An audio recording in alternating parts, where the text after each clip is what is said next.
ఆ రోజు ఈ గడ్డ మీద రక్తం చెందినప్పుడు చేసిన ప్రమాణం మళ్ళీ ఈ రక్తాన్ని తీసుకొచ్చి ఇదే ప్రాంతం కోసం, ఈ ప్రాంత అభివృద్ధి ప్రజల సంక్షేమం కోసమే మళ్ళీ ఈ రక్తాన్ని అంకితం ఇస్తామని చెప్పిన తర్వాత భగవంతుడు మీ అందరం సాయంతో అందరం కలిసి చేసినప్పుడు 30 సంవత్సరాల క్రితం చిట్టెం నర్సిరెడ్డి గారు ఈ ప్రాంతం కోసం ఏదైతే సాగునీరు కావాలన్నారో 2004లో మళ్ళీ ఆయన సర్వే చేయించారో 14 నుంచి మళ్ళీ ఇప్పటి వరకు నేను కొనసాగించిన మళ్ళీ చిట్టెం పర్ణికారెడ్డి గారు మీరందరూ కలిసి ఎమ్మెల్యేని చేసుకున్న తర్వాత ఈ ప్రాంతం సస్యశ్యామలం కాబోతుంది.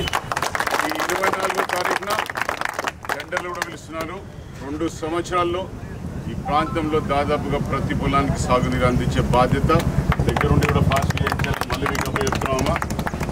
విద్య, వైద్యం, పారిశ్రామిక రంగం, వ్యవసాయ రంగం అన్ని రంగాల్లో కూడా సమాన అభివృద్ధి. 4 సంవత్సరాల కాలంలో మళ్ళీ ఇంకెవరు కూడా నారాయణపేట వెనకబడిన ప్రాంతం అనే అవకాశం ఇవ్వకుండా కూడా మీరు మీ తండ్రి సాక్షిగా